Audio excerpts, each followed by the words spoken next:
ekintu ekisooka tusaba gavumenti n'ebitongole ebikuumaddembe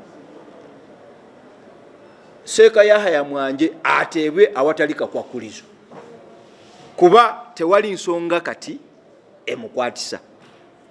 Bw'abanga tateereddwa waakiri atwalibwe mu kkooti kuba essaawa 48 zaggwako. Ekyo banaaba tebakikoze tusobola okukola ebintu bibiri. Tujja kunga abasiraamu mu ggwanga lyonna twegugunge olw'okutujooga. Ekyokubiri, ne bano abagenda bakola ebintu bino kinnoomu nabo tujja bagulako emisango, kuba tewali nsonga lwaki Yahya Mwanje n'abasiraamu abalala bajja bakwatibwa, era tewali nsonga lwaki mpaka saawa zino abadde tatwalibwa mu kkooti. So tulowooza nti bannaffe abakulembera eggwanga, bannaffe abakulembera ebitongole ebikuumaddembe batwale obuvunaanyizibwa, bakole amateeka kye gagamba. Press conference eno teyandibaddewo singa ebintu byonna ebize bikolebwa bibadde bikolebwa mu mateeka.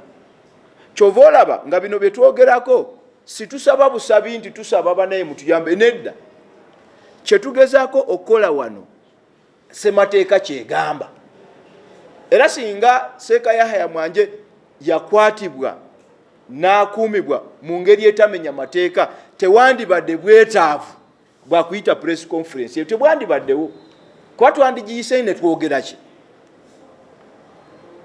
Kuba saagala tufunibwe bubi nti tugezaako okubikirira abazibe emisango. No.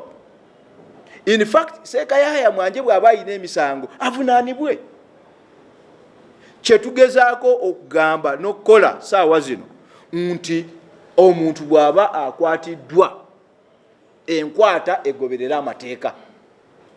Kino kiri ku Sheikh Yahya Mwanje ng'omukulembeze waffe ng'abasiraamu, naye ate ne bannayuganda bonna ab'enjawulo. Buli muntu akwatibwe ng'amateeka bwe galagira, atwalibwe mu bifo ebimanyikiddwa mu mateeka, akkirizibwe abantu be bamulabeko, abasawo be bamulabeko, balooya be bamulabeko. Ssemateeka bwetu bweyogera. Naye bino byonna byennyonnyodde mu ssemateeka teri Sheikh Yahya Mwanje kyeyaweereddwa. So n'olwekyo olabira ddala nga ekigenda mu maaso kyakuvvoola ssemateeka. Nensaba nti bannaffe bwe baba nga ekyokugoberera ssemateeka bakifunamu obuzibu, bakomewo mu paalamenti amateeka bagakyuse.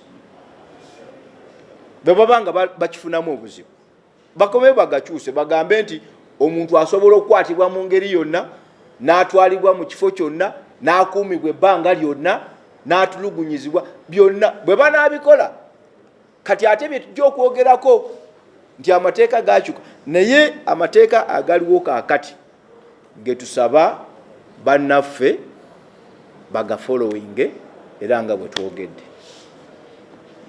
Mwebale, wabeerawo ebibuuzo.